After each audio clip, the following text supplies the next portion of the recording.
আসসালামু আলাইকুম রহমতুল্লাহি ওবরাকাতুহু নাহমাদুহু ওয়া নুসাল্লি আলা রাসূলিহিল কারীম আম্মা বা'দ আউযু বিল্লাহি মিনাশ শাইতানির রাজীম বিসমিল্লাহির রহমানির রহিম কুতিবা আলাইকুমুস সিয়ামু কামা কুতিবা আলাল্লাযীনা মিন ক্বাবলিকুম লাআল্লাকুম তাত্তাকুন সাদাকাল্লাহুল আযীম। প্রিয় দর্শক, সময়ের বিশেষ আয়োজন ইফতারের দোয়া অনুষ্ঠানে আপনাদের স্বাগত জানাচ্ছি। আজ রমজানের সপ্তম দিন শেষ হতে চলছে।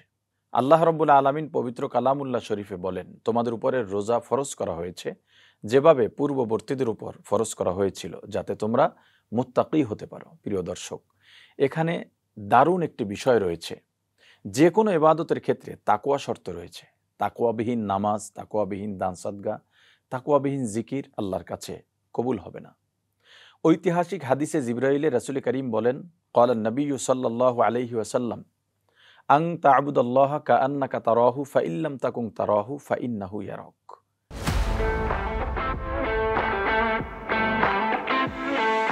হযরত জিবরাইল আমিন আল্লাহর রাসূলের কাছে জিজ্ঞেস করলেন, ইহসান কি, তাকওয়া কি? নবীজি বললেন, তুমি যখন ইবাদত করবে মনে করবে আল্লাহকে দেখতেছো।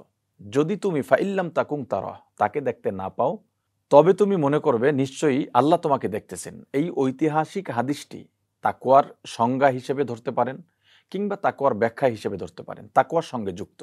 অথচ রমজানের রোজা আপনি আদায় করলে তাকওয়া অর্জন হয়ে যায়। কিভাবে? একজন ব্যক্তি রোজা রাখার পরে একাকিত্ব সময়ে চাইলেই পানাহার করতে পারে, কেউ দেখে না।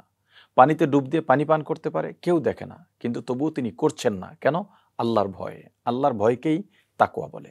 প্রিয় দর্শক, রাসূল করিম সাল্লাল্লাহু আলাইহি ওয়াসাল্লাম বলেছেন, রমজানের প্রথম দশক রহমতের। আমরা শেষ দিকে উপনীত হয়েছি, আর মাত্র 3 দিন বাকি আছে।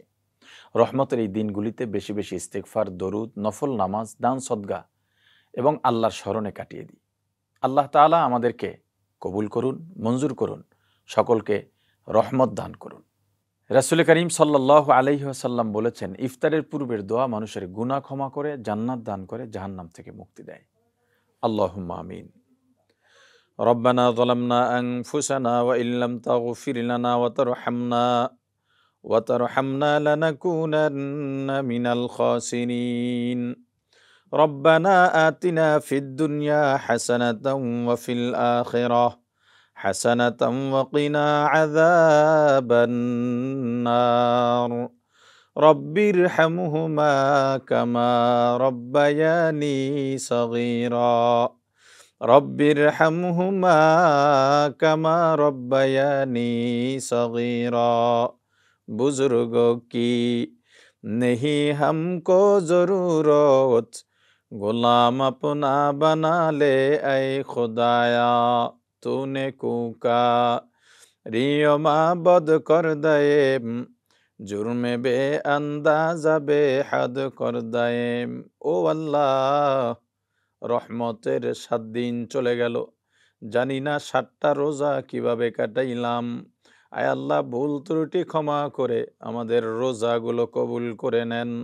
আল্লাহ রহমত দান করেন, রমজানের ফাজাইল ও বরকত নসিব করেন। আল্লাহ, ইফতারের পূর্বে হাত উঠাইলাম, কত মানুষ কত আশা নিয়ে আমাদের সঙ্গে হাত তুলছে। জানি না কার মনে কি নিয়ত, প্রত্যেকের মনের নেক আশাগুলো কবুল ও মঞ্জুর করে নেন। আল্লাহ, আমাদের জীবনের গুনাহগুলা মাফ করে দেন। আয় আল্লাহ, প্রত্যেককে আপনি বিপদ আপদ থেকে হেফাজত করেন। আল্লাহ, আমাদের ঘর বাড়ি, আত্মীয় স্বজন, ভাই বন্ধু, মা বাবা সবার উপরে আপনার রহমত বর্ষিত করেন। আয় আল্লাহ, আমাদের ঘর বাড়ি, ব্যবসা প্রতিষ্ঠান, জমি জমা, মিল কারখানা, ইন্ডাস্ট্রির উপর আপনার রহমত বর্ষিত করেন।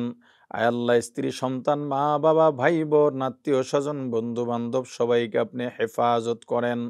আয় আল্লাহ, যারা অভাব অনাটনে আছে, ঋণগ্রস্ত আছে, মিথ্যা মামলার শিকার, সবার বিপদগুলো দূর করে দেন। ও আল্লাহ, আমাদের দোয়ার খবর আকায়ে তাজেদারে মদিনা রাসূল করিম সাল্লাল্লাহু আলাইহি ওয়াসাল্লামের রওজা মুবারকে পৌঁছায় দেন। বাবা আদম থেকে আজ পর্যন্ত যত মুমিন মুমিনাত, মুসলিম মুসলিমাত, মা বাবা, দাদা দাদি, নানা নানি, আত্মীয় স্বজন অন্ধকার কবরে চলে গেল, প্রত্যেকের রুহের উপরে সোয়াব পৌঁছায় দেন। আল্লাহ, আমরা যারা বেঁচে আছি নেক হায়াত দারাজ করেন, ঈমানকে মজবুত করে দেন, খাঁটি মুসলমান না বানাইয়া অন্ধকার কবরে ডাক দিয়েন না। সুবহানা রব্বিকা রব্বিল ইজ্জাতি আম্মা ইয়াসিফুন ওয়া সালামুন আলাল মুরসালিন ওয়ালহামদুলিল্লাহি রব্বিল আলামিন।